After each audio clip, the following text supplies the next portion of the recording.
الحمدللہ رب العالمین والصلاة والسلام علی رسولہ الکریم اما بعد فاعوذ باللہ من الشیطان الرجیم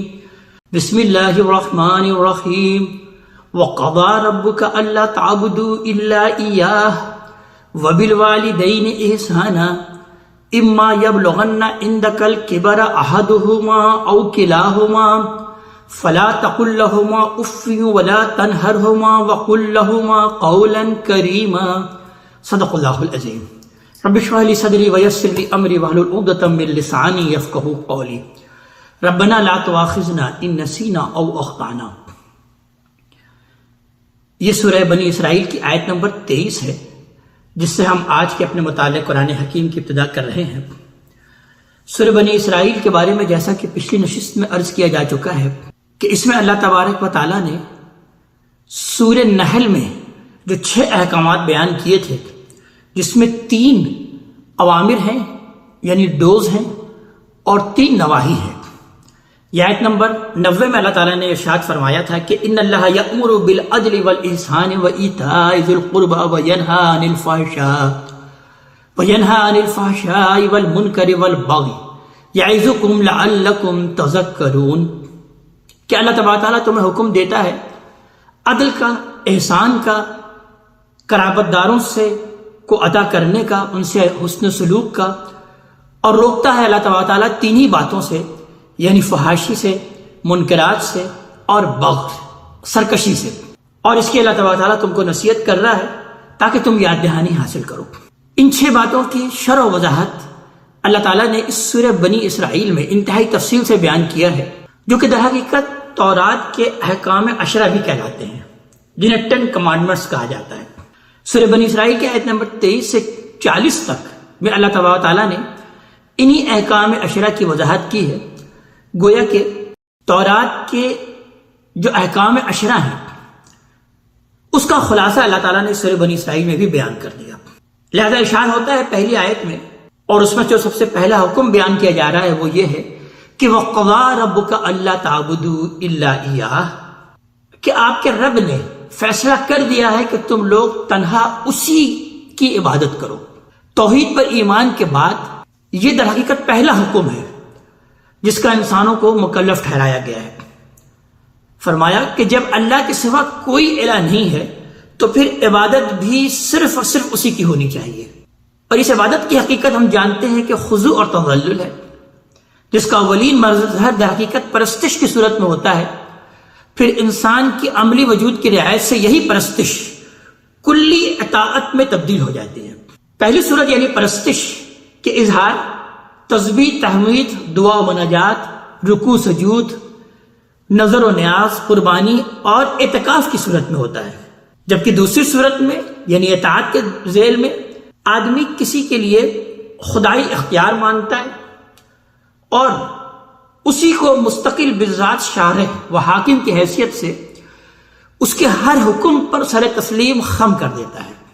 یہ ہے عبادت کا دوسرا جز یعنی اطاعت۔ لہذا اللہ کا فیصلہ ہے کہ ان میں سے کوئی چیز بھی اللہ کے سوا کسی اور کے لیے نہیں ہو سکتی۔ قضا ربک الا تعبدوا الا ایہ کے الفاظ میں اللہ تعالیٰ نے اپنا یہی فیصلہ بیان فرمایا ہے۔ لہذا کوئی شخص اگر کسی کی تسبیح و تحمید کرتا ہے یا اس سے دعا و مناجات کرتا ہے یا اس کے لیے رکوع سجود کرتا ہے یا اس کے حضور میں نظر، نیاز یا قربانی پیش کرتا ہے یا اس کے لیے اعتکاف کرتا ہے اور یا خدائی اختیارات مان کر اس کی اطاعت کرتا ہے، تو اس کے معنی یہ ہے کہ اس نے اللہ تعالیٰ کے اس فیصلے کو ماننے سے انکار کر دیا، اور اسی کو در حقیقت شرک کہتے ہیں۔ اسی آیت میں دوسرا حکم یہ بیان کیا گیا کہ وَبِالْوَالِدَيْنِ إِحْسَانًا، اور ماں باپ کے ساتھ نہایت اچھا سلوک کرو۔ اللہ کے بعد سب سے بڑا حق اگر ہے تو وہ ماں باپ کا ہے، والدین کا ہے، اور قرآن حکیم میں 4 مقام پر اس کے علاوہ یعنی کل 5 مقام پر اپنے حق کے ساتھ ماں باپ کے حق کو بالکل نتھی کر کے اور ایک ساتھ بیان کیا قرآن حکیم نے۔ لہذا یہاں پر تو ارشاد ہوتا ہے کہ اما یبلغن عندک الکبر احدہما او کلاہما، کہ ان میں سے کوئی ایک یا دونوں اگر تمہارے سامنے بڑھاپے کو پہنچ جائیں فلا تقل لہما اف،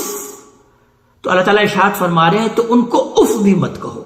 یعنی زبان سے یہ کلمہ بیزاری اف یہ بھی تمہاری زبان سے اپنے والدین کے لیے جاری نہیں ہونا چاہیے. ولا تنہرہما اور نہ ہی ان کو جھڑک کر جواب دو. وقل لہما قولا کریما اور تم ان سے ادب کے ساتھ بات کرو. مطلب یہ ہے کہ والدین کے ساتھ آدمی کو اس طرح پیش آنا چاہیے کہ وہ ظاہر و باطن میں ان کی عزت کرے, ان کے خلاف اپنے دل میں کوئی بیزاری نہ پیدا ہونے دے, ان کے سامنے سوء ادب کا کوئی کلمہ زبان سے نہ نکالے, بلکہ نرمی, محبت, شرافت اور سعادت مندی کا اسلوب ہمیشہ اختیار کرے. ان کی بات مانے اور بڑھاپے کی کمزوریوں میں ان کی دلداری اور تسلی کرتا رہے. اس بڑھاپے کا حوالہ خاص طور پر یہاں پر جس مقصد سے دیا گیا ہے اس کی وجہ یہ ہے کہ یہی بڑھاپے کا وہ زمانہ ہوتا ہے جس میں ان لوگوں کو ماں باپ بوجھ محسوس ہونے لگتے ہیں اور اولاد ان کی قربانیوں کو بھول جاتے ہیں جو انہوں نے ان کے لیے بچپن میں کی ہوئی ہوتی ہے. لہذا سعادت مند اولاد تو اس بات کو ہمیشہ یاد رکھتی ہے کہ جس طرح کبھی ایک گوشت کے لوتھڑے کی صورت میں مجھ کو اپنے والدین کے گود میں ڈالا گیا تھا, اسی طرح اب میرے والدین ہڈیوں کے ایک ڈھانچے کی صورت میں میرے حوالے کیے گئے ہیں اور میرا یہ فرض ہے کہ میں ان کے احسان کا بدلہ احسان کی صورت میں ادا کروں. لیکن ہر شخص اس بات کو یاد نہیں رکھتا, تو لہذا یہ اسی بات کی یاد دہانی ہے, ورنہ اصل حقیقت یہ ہے کہ والدین ہر دور میں محبت, تعظیم اور احسان کے حقدار ہیں. لہذا یہ پھر دوسرا حکم ہے ان احکام عشرہ میں سے کہ والدین کے ساتھ حسن سلوک کی روش اختیار کی جائے, اور ہم دیکھتے ہیں کہ اس کی تعلیم تمام الہامی صحائف میں دی گئی ہے. اور جیسے کہ میں نے عرض کیا کہ قرآن مجید میں اس کے علاوہ 4 مقام پر اللہ تعالیٰ کے حق کے ساتھ والدین کے حق کو بالکل ساتھ ملا کر بیان کیا اللہ تعالیٰ نے. اس سے پہلے ہم سورہ بقرہ کی آیت نمبر 83 میں پڑھ چکے کہ وَإِذْ أَخَذْنَا مِيثَاقَ بَنِي إِسْرَائِيلَ لَا تَعْبُدُونَ إِلَّا اللَّهَ وَبِالْوَالِدَيْنِ إِحْسَانًا. اور ہم نے عہد لیا, وعدہ لیا تھا, میثاق لیا تھا بنی اسرائیل سے کہ اللہ تعالیٰ کے سوا کسی کی بندگی نہیں کرو گے اور والدین کے ساتھ حسن سلوک کی روش اختیار کرو گے. گویا اللہ کے حق کے بعد فوراً جو حق کسی کا اگر ہوتا ہے تو وہ والدین کا. اسی طرح سورہ نساء کی آیت نمبر 36 میں ہم نے پڑھا تھا کہ وَاعْبُدُوا اللَّهَ وَلَا تُشْرِكُوا بِهِ شَيْئًا وَبِالْوَالِدَيْنِ إِحْسَانًا. اللہ کی بندگی اختیار کرو, اس کے ساتھ کسی کو شریک مت ٹھہراؤ. اور دوسرا حکم فوراً یہ بیان ہوا اور والدین کے ساتھ حسن سلوک کی روش اختیار کرو. سورہ انعام کے 151 آیت میں ہم نے یہ پڑھا تھا کہ قُلْ تَعَالَوْا أَتْلُ مَا حَرَّمَ رَبُّكُمْ عَلَيْكُمْ, کہ آؤ میں تمہیں پڑھ کر سناؤں کہ تمہارے رب نے تم پر کیا حرام کیا ہے. اللہ تشرکوا بہ شیئا, کہ اس کے ساتھ کسی کو شریک میں ٹھہرانا. وبالوالدین احسانا, اور والدین کے ساتھ حسن سلوک کی روش اختیار کرنا. اگرچہ یہاں پر حرام شے کی فہرست بیان ہوئی ہے سورہ الانعام کی آیت نمبر 151 میں, لیکن اللہ تعالیٰ نے اپنے حق کے بعد فوراً اس بات کو مثبت طور پر بیان کیا کہ اللہ تعالیٰ کے ساتھ کسی کو شریک مت ٹھہراؤ, تو ساتھ ساتھ یہ بھی جان لو کہ والدین کے ساتھ ہمیشہ حسن سلوک کی روش اختیار کرنا. اور سورہ لقمان میں تو بالکل کمال ہی ہو گیا کہ سورہ لقمان میں ہم یہ دیکھتے ہیں کہ حضرت لقمان نے اپنے بیٹے کو جو وصیت کی, ظاہر ہے وہ اللہ تبارک تعالیٰ کے ساتھ اللہ کے حق کو ادا کرنے کی وصیت کی, اللہ تعالیٰ کی عبادت کرنے کی وصیت کی, اس کے ساتھ شرک کرنے سے روکا. اس کے بعد پھر اور ان کی مزید وصیت اللہ تبارک تعالیٰ نے جاری فرمائی آگے. لیکن حضرت لقمان چونکہ اپنے بیٹے کو وصیت کر رہے تھے تو انہوں نے یہ مناسب نہیں سمجھا کہ اپنے حق کے بارے میں بھی ان کو وصیت کیا جائے. لیکن اللہ تعالیٰ نے کیا کیا کہ ان کی وصیت کو بیچ میں بریک کر کے اپنے حق کے بعد فوراً والدین کے حقوق کا تذکرہ کیا. ارشاد ہوتا ہے سورہ لقمان میں کہ وَإِذْ قَالَ لُقْمَانُ لِابْنِهِ وَهُوَ يَعِظُهُ يَا بُنَيَّ لَا تُشْرِكْ بِاللَّهِ. اور یاد کرو کہ جب کہ لقمان نے اپنے بیٹے سے کہا اور وہ ان کو واعظ کہہ رہے تھے, وہ نصیحت کر رہے تھے کہ اے میرے بیٹے اللہ تعالیٰ کے ساتھ کسی کو شریک مت ٹھہرانا. ان الشرک لظلم عظیم, بے شک شرک جو ہے یہ بہت بڑا ظلم ہے. اس کے بعد پھر ان کی وصیت آگے نقل ہوتی ہے, لیکن اللہ تعالیٰ نے ان کی وصیت کو بریک کر کے فوراً چونکہ اللہ کے حق کے بعد والدین کا حق بیان کرنا انتہائی ضروری ہے, گویا کہ اللہ تعالیٰ نے اپنے والدین کے حقوق کا تذکرہ کیا کہ وَوَصَّيْنَا الْإِنسَانَ بِوَالِدَيْهِ, اور ہم نے انسان کو وصیت کی ان کے والدین کے بارے میں. حَمَلَتْهُ أُمُّهُ وَهْنًا عَلَى وَهْنٍ, اور خاص طور پر یہاں پر والدہ کے حقوق کو خاص ایمفیسس کیا گیا کہ وہ والدہ جو کہ اس کو اٹھائی رکھتی ہے, حمل اس کا اٹھاتی ہے, وہنن علی وہنن، تکلیف پر تکلیف سہ کر، وفصالہ فی عامین، اور 2 سال میں اس کو دودھ چھڑانا ہوتا ہے، انشکر لی ولوالدیک، لہذا میرا بھی شکر ادا کرو اور میرے شکر کے ساتھ ساتھ اپنے والدین کا بھی شکر ادا کرو، الی المصیر، اسی کی طرف تم سب کو لوٹ کر جانا ہے۔ تو اسی طرح اللہ تعالیٰ نے یہاں پر بھی اپنے حق کے ساتھ فوراً اللہ تعالیٰ نے اس بات کو بیان کیا کہ وبالوالدین احسانا اما یبلغن عندک الکبر احدہما او کلاہما فلا تقل لہما اف ولا تنہرہما وقل لہما قولا کریما۔ اگلی آیت میں بیان کیا جاتا ہے آیت نمبر 24 میں کہ وَخْفِضْ لَهُمَا جَنَاحَ الذُّلِّ مِنَ الرَّحْمَةِ، اور ان کے لیے نرمی سے عاجزی کے بازو جھکا کے رکھو، یعنی ہمیشہ گردن کو، اپنے بازوؤں کو جھکا کے رکھو ان کے سامنے، نرم رویہ اختیار کرو، اور وَقُلْ رَبِّ ارْحَمْهُمَا كَمَا رَبَّيَانِي صَغِيرًا، اور ان کے لیے یہ دعا بھی کرتے رہو کہ اے رب ہمارے، اے رب ان پر رحم فرما جس طرح انہوں نے رحمت و شفقت کے ساتھ مجھے بچپن میں پالا تھا۔ یہ در حقیقت یہ دعا والدین کا حق ہے، اور اس حق کی یاد دہانی بھی جو والدین سے متعلق اولاد پر عائد ہوتی ہے، پھر یہ اس جذبہ محبت کا محرک بھی ہے جس کا مطالبہ اللہ تعالیٰ نے والدین سے حسن سلوک کے معاملے میں کیا ہے۔ آگے اسی سلسلے کو آگے بڑھایا آیت نمبر 25 میں، لہذا ارشاد ہوتا ہے کہ ربکم عالم بما فی نفوسکم، تمہارے دلوں میں جو کچھ ہے اسے تمہارا رب خوب جانتا ہے۔ ان تکونوا صالحین فانہ کان للاوابین غفورا، تم اگر سعادت مند رہو گے تو پھر پلٹ کر آنے والوں کے لیے وہ بڑا درگزر فرمانے والا ہے، بہت معاف فرمانے والا ہے، غفور الرحیم ہے۔ یعنی اصل میں اب اس دوسری انتہا کو بیان کیا اللہ تعالیٰ نے کہ والدین کے ساتھ تو انتہائی حسن سلوک کے روش اختیار کرو، لیکن کبھی کبھی ایسا بھی ہوتا ہے کہ والدین بڑھاپے میں کچھ ایسے حکم دینے لگ جاتے ہیں جو کہ بالکل غیر مناسب ہوتا ہے، نامناسب ہوتا ہے، جس کو ماننا بھی ممکن نہیں ہوتا بعض اوقات۔ تو اللہ تعالیٰ اس بات کو بیان فرما رہے ہیں کہ ایسی صورتحال میں اگر تم نے ان کی بات کو ٹال بھی دیا، جب کوئی ایسی بات آ گئی ہے کہ جو کہ ان کے حکم کو ماننا عدل کے بھی خلاف ہے، انصاف کے بھی خلاف ہے، لیکن یہ ہے کہ تم اگر فرمانبرداری کے روش اختیار کرنے والے ہو، صالح ہو، نیک ہو، تو اللہ تعالیٰ پھر ایسی حکم عدولی پر تمہیں بخشنے والا ہے اور رحم کرنے والا ہے۔ اللہ تعالیٰ پھر اگلی آیت میں تیسرے حکم کو بیان کرتے ہیں آیت نمبر 36 میں کہ وَآتِ ذَا الْقُرْبَى حَقَّهُ وَالْمِسْكِينَ وَابْنَ السَّبِيلِ، تم قرابت دار کو ان کا حق دو اور مسکین اور مسافروں کو بھی۔ یہ اللہ تعالیٰ گویا کہ ان احکام عشرہ میں یہ تیسرا حکم بیان کر رہے ہیں کہ اس کا مقصد یہ ہے کہ اللہ تعالیٰ نے جو نعمتیں انسان کو بخشی ہیں، وہ جس طرح انہیں اپنے ذات پر خرچ کرتا ہے، جو بھی مال و دولت اللہ تعالیٰ نے اس کو دیا ہے، اسی طرح اپنی ذاتی اور کاروباری ضرورتیں پوری کر لینے کے بعد انہیں اپنے اعزاء و اقربا اور دوسرے نوع انسانی پر بھی اس کو خرچ کرنا چاہیے۔ اور آگے بیان ہوا کہ وَلَا تُبَذِّرْ تَبْذِيرًا، اور تبذیر مت کرو، مال کو بیجا نہ اڑاؤ، اللہ تللے نہ اڑاؤ۔ مال کو بیجا خرچ کرنے کے ضمن میں 2 اصطلاحات قرآن میں حکیم میں آتی ہے، ایک ہے اسراف اور دوسرا ہے تبذیر۔ اسراف کہتے ہیں کہ کوئی چیز ضرورت ہو لیکن ضرورت سے زیادہ اس کو خرچ کیا جائے، اور تبذیر کہتے ہیں جس کی کوئی ضرورت ہی نہیں ہو، بلا ضرورت مال کو خرچ کرنا، اپنی دولت کو خرچ کرنا۔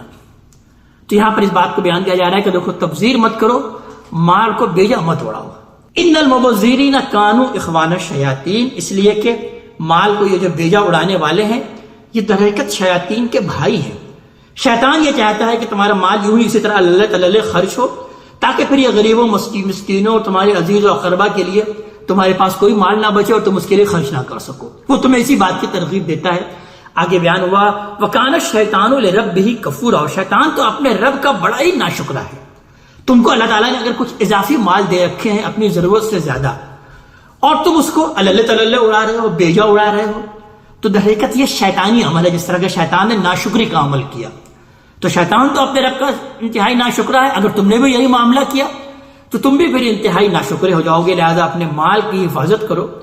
اور اس کو غریبوں اور مسکینوں کے لیے خرچ کرو۔ وَإِمَّا تُعْرِضَنَّ عَنْهُمُ ابْتِغَاءَ رَحْمَةٍ مِّن رَّبِّكَ، اور اگر ان ضرورت مندوں سے اعراض کرنا ہی پڑ جائے، اس لیے کہ ابھی تم اپنے رب کی رحمت کے انتظار میں ہو، ترجوہا، جس کی کہ تمہیں امید ہے کہ اللہ تعالیٰ تمہیں کوئی مال دے گا، یعنی تمہاری خود حالت ابھی تنگ ہے، تو فَقُل لَّهُمْ قَوْلًا مَّيْسُورًا، تو ان سے بات نرمی سے کرو۔ ان کو جھڑکو مت کہ دیکھو میرے ہی حالات اتنے خراب چل رہے ہیں اور تم آ گئے ہو مجھ سے مطالبہ کرنے کے لیے، اپنی ضروریات لینے کے لیے، مجھے خود اتنی مہینے سے سیلری نہیں مل رہی، تنخواہ نہیں مل رہی، میرے حالات خود خراب ہیں۔ تو اللہ تبارک تعالیٰ بیان فرما رہے ہیں کہ اگر تم نہیں کر سکتے، نہیں دے سکتے تو کوئی بات نہیں، لیکن بات نرمی سے، اخلاق سے اور شائستگی سے ان کے سامنے کرو۔ اور پھر بیان ہوا آیت نمبر 29 میں کہ وَلَا تَجْعَلْ يَدَكَ مَغْلُولَةً إِلَىٰ عُنُقِكَ، اپنے ہاتھ نہ تو گردن سے باندھے رکھو، وَلَا تَبْسُطْهَا كُلَّ الْبَسْطِ، اور نہ ان کو بالکل تم کھلا چھوڑ دو، فَتَقْعُدَ مَلُومًا مَحْسُورًا، کہ تم ملامت زدہ اور درماندہ ہو کر بیٹھ رہو، پچھتاتے ہوئے بیٹھ جاؤ۔ یعنی یہ رویہ نہیں ہونا چاہیے آدمی کا کہ نہ تو وہ اپنے ہاتھ بالکل باندھ لے، یعنی ہاتھ باندھ لینا در حقیقت یہ کنجوسی کی علامت ہے کہ اس نے اپنے گردن سے ہاتھ باندھ لیا اور اس کے ہاتھ اب جیب کی طرف نہیں جا رہے۔ ایسا بھی نہ ہو، کنجوس بھی نہ ہو، اور نہ بالکل ہی کھلا چھوڑ دے کہ ضرورت کے وقت بالکل ملامت زدہ ہو جائے اور پچھتانے لگ جائے، بلکہ اعتدال کے ساتھ خرچ کرے۔ اور انسان کو چاہیے کہ ہمیشہ کچھ بچا کے رکھے تاکہ اپنے اور دوسروں کے حقوق وہ بر وقت ادا بھی کر سکے۔ ان ربک یبسط الرزق لمن یشاء ویقدر، اور بے شک آپ کا رب ہی ہے جس کے لیے چاہتا ہے رزق کو کشادہ کر دیتا ہے اور جس کے لیے چاہتا ہے رزق کو تنگ کر دیتا ہے، یعنی رزق تو اللہ تبارک تعالیٰ ہی دیتا ہے۔ انہ کان بعبادہ خبیرا بصیرا، کہ بے شک وہ اپنے بندوں سے یقیناً بہت باخبر ہے اور وہ اپنے بندوں کو خوب دیکھ رہا ہے، ان کے حالات سے واقف ہے۔ اللہ تبارک تعالیٰ جس طرح سے تمہارے حالات سے واقف ہے ویسے کوئی تمہارے حالات سے واقف نہیں۔ اسی سلسلے کو آگے بڑھایا اور بیان کیا کہ وَلَا تَقْتُلُوا أَوْلَادَكُمْ خَشْيَةَ إِمْلَاقٍ، تم لوگ اپنے اولاد کو مفلسی کے اندیشے سے قتل مت کرو۔ نَحْنُ نَرْزُقُهُمْ وَإِيَّاكُمْ، ہم انہیں بھی روزی دیتے ہیں اور تمہیں بھی دیں گے۔ یعنی تم مفلسی کے خوف سے، اس زمانے میں جو کہ عام معاملہ تھا کہ غربت کے خوف سے وہ اپنی اولاد کو قتل کرتے تھے، خاص طور پر لڑکیوں کو قتل کرتے تھے۔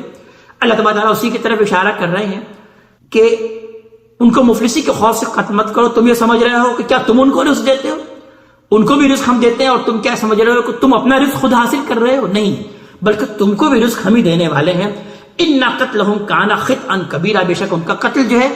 وہ یقیناً بہت بڑا جرم ہے، بہت بڑا گناہ ہے۔ یہ طریقت وہ اوپری والی آیات جو اوپر بیان ہوئی تھی اسی کی طریقت یہ شرح ہے، اسی کی وضاحت ہے۔ مطلب یہ ہے کہ جب رزق کی تنگی اور کشادگی سب اللہ کے ہاتھ میں ہے تو انسان کی ذمہ داری اس کے سوا کچھ نہیں کہ وہ پوری محنت کے ساتھ اس کے اسباب پیدا کرے۔ تم اس حقیقت کو نہیں سمجھتے، اس لیے ایسا ہوتا ہے بعض اوقات کہ ایسے سنگدل ہو جاتے ہو کہ مفلسی کے اندیشے سے اپنے اولاد تک کو قتل کر دیتے ہو۔ لہذا بیان ہوا کہ اللہ سے ڈرو اور کبھی دیکھو اس گناہ کا ارتکاب نہ کرنا، یقیناً یہ بہت بڑا جرم ہے اولاد کو قتل کرنا۔ اس میں خاص طور پر وہی جیسے کہ میں نے عرض کیا کہ عرب جاہلیت میں لڑکیوں کو جو زندہ درگور کر دیتے تھے، یہ ان کی ایک سنگدلانہ ایک رسم تھی جس کی طرف یہاں اشارہ کیا گیا، اور اس کی بڑی وجہ یہی تھی کہ وہ سمجھتے تھے کہ لڑکی چونکہ کوئی کماؤ فرد نہیں ہے اس لیے اس کی پرورش کا بوجھ ہم کیوں اٹھائیں، اور لہٰذا وہ اس کو زندہ درگور کر دیتے تھے۔ اللہ تعالیٰ بیان فرما رہے ہیں یہ بہت بڑا جرم ہے، دیکھ لو رزق جو ہے وہ ہم دیتے ہیں، اللہ تبارک تعالیٰ جس کے لیے چاہتا ہے رزق کو تنگ کر دیتا ہے، جس کے لیے چاہتا ہے رزق کو فراوانی سے دیتا ہے اپنے قانون کے مطابق۔ یہاں تک تو قرآنی اوامر یعنی وہ ڈوز جس کا تذکرہ سورہ نحل کی آیت نمبر 90 میں تھا، یعنی عدل، احسان اور ایتاء ذی القربہ کا بیان تھا یہاں تک۔ اب آگے وہ چیزیں بیان ہو رہی ہیں جو کہ در حقیقت نواہی ہیں، ڈونٹس ہیں، یعنی فحشاء، منکر اور بغی۔ اس کے تحت سب سے پہلے اللہ تبارک تعالیٰ نے آیت نمبر 32 میں زنا کو لیا کہ وَلَا تَقْرَبُوا الزِّنَا، اور زنا کے قریب نہ جاؤ، اِنَّهُ كَانَ فَاحِشَةً وَسَاءَ سَبِيلًا، اس لیے کہ وہ کھلی بے حیائی ہے اور بہت برا راستہ ہے۔ یہ گویا کہ ان احکام عشرہ کا یہ چوتھا حکم ہے، فرمایا کہ اس زنا کے قریب نہ جاؤ، اس لیے کہ در حقیقت یہ کھلی بے حیائی ہے اور بہت بری راہ ہے۔ اس کے معنی یہ ہے کہ اس کی برائی اور بے حیائی ہونے پر کسی دلیل اور حجت کی ضرورت نہیں ہے، انسان کی فطرت اسے ہمیشہ سے ایک بڑا گناہ اور سنگین جرم سمجھتی رہی ہے۔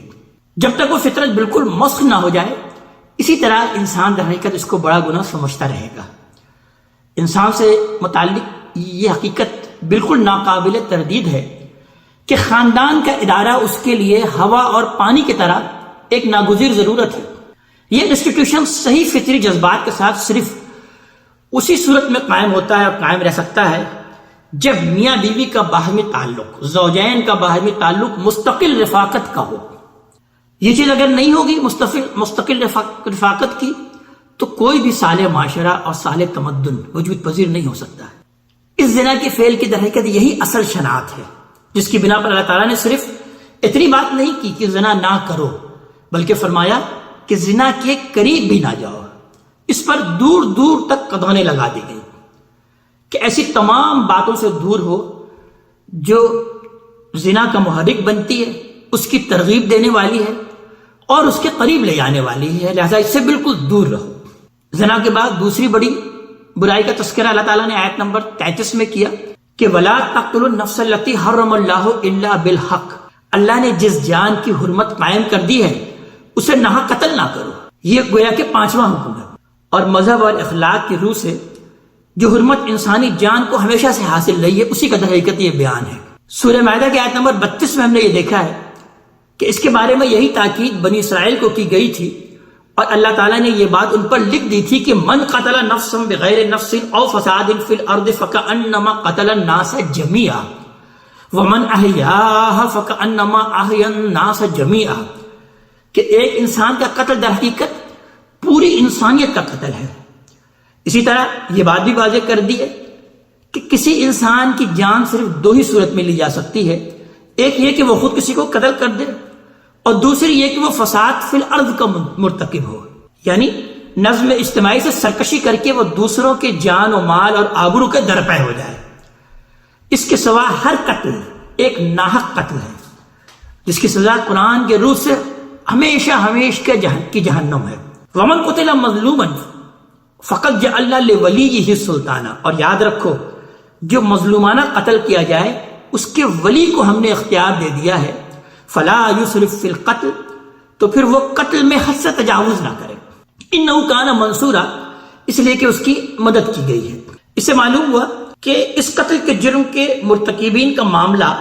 صرف اللہ تعالیٰ کے ساتھ یا معاشرہ حکومت کے ساتھ نہیں ہے، جو مقتول کے ورثہ ہیں، مقتول کے اولیاء کے ساتھ بھی ہے، اور ان کو اللہ نے پورا اختیار دے دیا ہے، لہذا دنیا کی کوئی عدالت ان کی مرضی کے بغیر قاتل کو کوئی رعایت نہیں دے سکتی۔ اس کی ذمہ داری ہے کہ وہ اگر قصاص پر اصرار کرے تو ان کی مدد کرے، یعنی حکومت یا معاشرہ، اور جو کچھ وہ چاہیں اسے پوری قوت کے ساتھ اور ٹھیک ٹھیک نافذ کر دے۔ اسی بات کو بیان کیا گیا کہ انہ کان منصورا۔ اگلی بات بیان ہوئی کہ ولا تقربوا مال الیتیم، تم یتیم کے مال کے قریب بھی نہ پھٹکو، الا باللتی ہی احسن، ہاں مگر اچھے طریقے سے، حتی یبلغ اشدہ،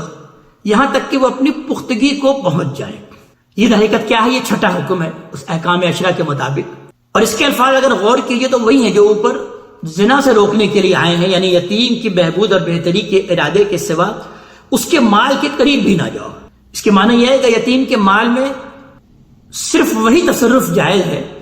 جو اس کی حفاظت اور نشو و نما کے غرض سے کیا جائے، اور اسی وقت تک کیا جائے جب تک یتیم سن رشد کو پہنچ کر اپنے مال کی ذمہ داری خود سنبھالنے کے قابل نہیں ہو جاتا۔ اسی بات کو ہم سورہ نساء میں پڑھ چکے ہیں کہ وَابْتَلُوا الْيَتَامَ حَتَّى إِذَا بَلَغُوا النِّكَاحَ، یتیم کی پرورش کرتے رہو، ان کی جانچ پڑتال کرتے رہو، ان کو آزماتے رہو یہاں تک کہ وہ بلوغت کی عمر کو پہنچ جائیں۔ فَإِنْ آنَسْتُم مِّنْهُمْ رُشْدًا، اور تم جب دیکھ لو ان کے اندر رشد، ان کے اندر عقل مندی، فَادْفَعُوا إِلَيْهِمْ أَمْوَالَهُمْ، تو پھر ان کو ان کے مال لوٹا دو، وَلَا تَأْكُلُوهَا إِسْرَافًا وَبِدَارًا أَن يَكْبُرُوا، اور مت کھا لو ان کے مال کو اسراف کرتے ہوئے جلدی جلدی کہ کہیں وہ بڑے نہ ہو جائیں۔ تو اس بات کو ہم سورہ نساء میں بھی پڑھ چکے، یہاں پر اس بات کو اسی طرح سے بیان کیا گیا۔ آگے ارشاد ہوتا ہے کہ وَأَوْفُوا بِالْعَهْدِ، اور عہد کو پورا کرو، إِنَّ الْعَهْدَ كَانَ مَسْئُولًا، اس لیے کہ عہد کے بارے میں پوچھا جائے گا۔ یہ گویا کہ 7واں حکم ہے، عہد کے بارے میں پوچھا جائے گا کہ الفاظ یہ بتانے کے لیے آئے ہیں کہ عہد صرف دو فریقوں کا کوئی باہمی معاملہ نہیں ہوتا، بلکہ اس میں ایک تیسرا فریق کائنات کا رب بھی ہوتا ہے، جس کے حضور کل ہر ایک کو جواب دہ ہونا ہے، اور جس کی پکڑ سے بچنا کسی کے لیے ممکن نہیں۔ اس میں ظاہر ہے کہ ہر قسم کا عہد اللہ تعالیٰ نے شامل کر دیا کہ جو بھی تم عہد کرتے ہو، خواہ وہ ریٹرن ہو یا خواہ وہ نان ریٹرن ہو، ان سب کے عہد کو کی پابندی کرو، اور جان لوگ اس کے بارے میں تم سے ضرور باز پرس ہوگی۔ پھر اگلا حکم بیان ہوا آیت نمبر 35 میں وَأَوْفُوا الْكَيْلَ إِذَا كِلْتُمْ، تم پیمانے سے دو، ناپ کر دو تو پورا بھر کر دو، وزنوا بالقسطاس المستقیم، اور تولو تو بالکل ٹھیک ترازو سے تولو، ذالک خیر واحسن تاویلا، یہی بہتر ہے اور انجام کار کے اعتبار سے بھی یہی سب سے اچھا طریقہ ہے۔ یہ گویا کہ 8واں حکم ہے۔ دوسری جگہ فرمایا ہے کہ زمین اور آسمان کو اللہ تعالیٰ نے ایک میزان پر قائم فرمایا ہے، لہذا یہ ضروری ہے کہ انسان بھی اپنے دائرہ اختیار میں انصاف پر قائم رہے، عدل پر قائم رہے، اور ہمیشہ صحیح پیمانے سے ناپے اور ٹھیک ترازو تولے، ناپ تول میں ہرگز کمی نہ کرے۔ آگے بیان ہوا آیت نمبر 36 میں کہ وَلَا تَخْفُ مَا لَيْسَ لَكَ بِهِ علم، تم اس چیز کے پیچھے نہ پڑو جیسا تم جانتے نہیں۔ ان السمع والبصر والفؤاد كل اولئک کان عنہ مسئولا، اس لیے کہ کان، آنکھ اور دل، ان سب کی پرسش ہونی ہے، ان سب کے بارے میں سوال ہونا ہے۔ یہ جو تم کو نعمتیں دی گئی ہیں اس کا تمہیں حساب دینا ہے۔ یہ گویا کہ اللہ تعالیٰ نے نواں حکم یہاں دیا۔ اس کے معنی در حقیقت یہ ہے کہ کسی مسلمان کے لیے یہ بات جائز نہیں ہے کہ وہ بدگمانی کرے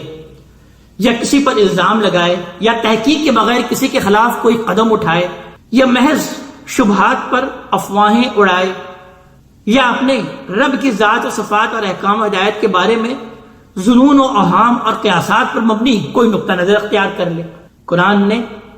تنبیہ کر دی ہے کہ اسے کوئی معمولی بات نہیں سمجھنا چاہیے، اس لیے کہ انسان کی سماعت، بصارت اور دل و دماغ ہر چیز کو ایک دن اللہ کے حضور میں جواب دہ ہونا ہے۔ یہ جو نعمتیں دی گئی ہیں یہ بڑی عظیم نعمتیں ہیں، اس کے بارے میں تم سے باس پرس ہوگا۔ وَلَا تَمْشِ فِي الْأَرْضِ مَرَحًا،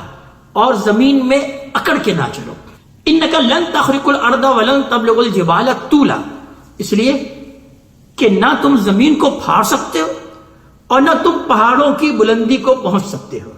یعنی جب انسان زمین پہ چل رہا ہوتا ہے تو ایسا لگتا ہے جیسے شاید وہ پہاڑ سے بھی اونچا ہو جائے گا، اور یہ زمین پر ایسے زور سے پیر مار رہا ہوتا ہے کہ جیسے وہ زمین کو پھاڑ دے گا۔ اللہ تعالیٰ نے یہاں پر اس طریقے سے اس بات کو بیان کیا کہ ادھر کا تکبر اور غرور کی علامت ہے، اور یہ 10ویں حکم کے طور پر بیان کیا کہ تکبر اور غرور یہ ہرگز مت کرو۔ یہ تکبر اللہ کے رسول نے بیان کیا ایک حدیث میں کہ یہ تو میری چادر ہے، جیسا تکبر کیا، غرور کیا، اس نے در حقیقت میری چادر کھینچ لی۔ یعنی در حقیقت جس اللہ کی قدرت کی یہ شانیں دیکھتے ہو کہ اس نے تمہارے پاؤں کے نیچے یہ طویل و عریض زمین بچھا دی جس کے اوپر تمہاری حیثیت ایک چونٹی کی بھی نہیں ہے اس زمین میں، اور جس نے یہ فلک بوس پہاڑ تمہارے آگے کھڑے کر دیے جن کے سامنے تم کوئی حیثیت نہیں رکھتے، اس پہاڑ کے سامنے اس کی زمین پر اکڑنے اور اترانے کی حرکت کیا معنی ہو سکتے ہیں کہ وہاں تم اکڑ رہے ہو؟ اپنی حیثیت پہچانو۔ اللہ تعالیٰ بیان فرما رہے ہیں اللہ کی عظمت اور اس کے جلال کے آگے ہمیشہ سر تسلیم خم رہو، سر فکندہ رہو۔ اس میں خاص طور پر در حقیقت اللہ تعالیٰ نے چلنے کا ذکر کیا ہے، اس کی وجہ یہ ہے کہ اس طرح کی چال آدمی کی در حقیقت باطن کی ترجمان ہوتی ہے، اس کی چال سے پتہ چل جاتا ہے کہ اس کا کیا کردار ہے۔ لہذا دولت، اقتدار، حسن، علم، طاقت اور ایسی دوسری جتنی چیزیں آدمی کے اندر غرور پیدا کرتی ہیں، ان میں سے ہر ایک کا گھمنڈ اس کی چال کی ایک مخصوص قسم میں، مخصوص ٹائپ میں نمایاں ہو جاتا ہے، اور اس بات پر دلیل بن جاتا ہے کہ اس کا دل در حقیقت اللہ کی بندگی کے شعور سے بالکل خالی ہے، اور اس کے دل میں اللہ کی عظمت کا کوئی تصور نہیں۔ در حقیقت وہ ایک متکبر انسان ہے۔ تکبر کی بڑائی کو اللہ تبارک تعالیٰ نے یہاں پر اس احکام عشرہ میں 10ویں حکم کے طور پر بیان کیا، اور پھر آگے آیت نمبر 38 میں بیان ہو رہا ہے کہ کل ذالک کان سیئہ عند ربک مکروہا، ان سب باتوں کی برائی آپ کے رب کے نزدیک سخت ناپسندیدہ ہے۔ اس کے اندر جو برائی کا پہلو ہے در حقیقت وہ بڑے کبیرہ گناہ ہے، اللہ تعالیٰ کے نزدیک سخت یہ ناپسندیدہ شے ہے، لہذا اس کو فوراً چھوڑ دو۔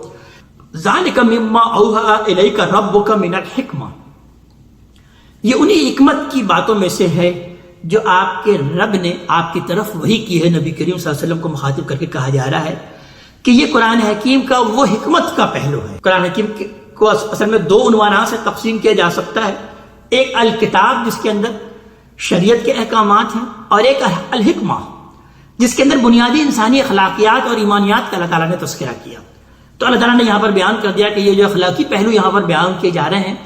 در حقیقت یہ وہ حکمت کی باتیں ہیں محمد صلی اللہ علیہ وسلم جو ہم آپ کی طرف وحی کر رہے ہیں، اور تمام باتوں کی آخری بات کہ وَلَا تَجْعَلْ مَعَ اللَّهِ إِلَٰهًا آخَرَ، کہ ایک مرتبہ پھر سن لو کہ اللہ کے ساتھ کسی اور کو معبود نہ بنانا، کسی اور کو الہ نہ بنانا. یعنی گفتگو بھی ہوئی تھی شرک کی مذمت سے کہ وَقَضَىٰ رَبُّكَ أَلَّا تَعْبُدُوا إِلَّا إِيَّاهُ، تمہارے رب نے تو یہ فیصلہ کیا ہے کہ کسی کی بندگی نہیں کرو گے مگر صرف اور صرف اسی کی. اور اس کا ختام بھی یہی ہو رہا ہے کہ پھر اس کو اچھی طرح سن لو کہ اللہ کے ساتھ کسی اور کو الہ مت بنانا، معبود نہ بنانا. فَتُلْقَىٰ فِي جَهَنَّمَ مَلُومًا مَدْحُورًا، اگر ایسا کرو گے تو راندہ اور ملامت زدہ ہو کر جہنم میں ڈال دیے جاؤ گے، ہمیشہ ہمیشہ کی جہنم تمہیں نصیب ہوگی. پھر ان کی ایک اور شرک کی طرف اشارہ کیا آخری آیت نمبر 40 میں کہ افاصفاکم ربکم بالبنین، پھر کیا تمہارے رب نے تمہیں تو بیٹوں کے لیے خاص کر لیا، واتخذ من الملائکۃ اناسا، اور اپنے لیے فرشتوں میں سے بیٹیاں لے لی. یعنی شرک بذات خود ایک بہت بڑی حماقت ہے، اور اس حماقت میں تم نے ایک بڑی حماقت یہ کی ہے کہ فرشتوں کو اللہ تعالیٰ کی بیٹیاں بنا لی. بیٹیاں جو کہ تم خود پسند نہیں کرتے اپنے لیے تو تم بیٹے پسند کرتے ہو، اور اللہ کے لیے تم نے کیا الاٹ بھی کی تو بیٹیاں الاٹ کی. تو اللہ تبارک تعالیٰ اس کو ان کی حماقت کی طرف اشارہ کر رہے ہیں کہ وَاتَّخَذَ مِنَ الْمَلَائِکَةِ اناسا، اور اپنے لیے فرشتوں میں سے تم نے بیٹیاں لے لی. اِنَّكُمْ لَتَقُولُونَ قَوْلًا عَظِيمًا، حقیقت یہ ہے کہ تم بڑی عظیم بات، بڑی سخت بات ہے کہ جو کہ تم کہہ رہے ہو.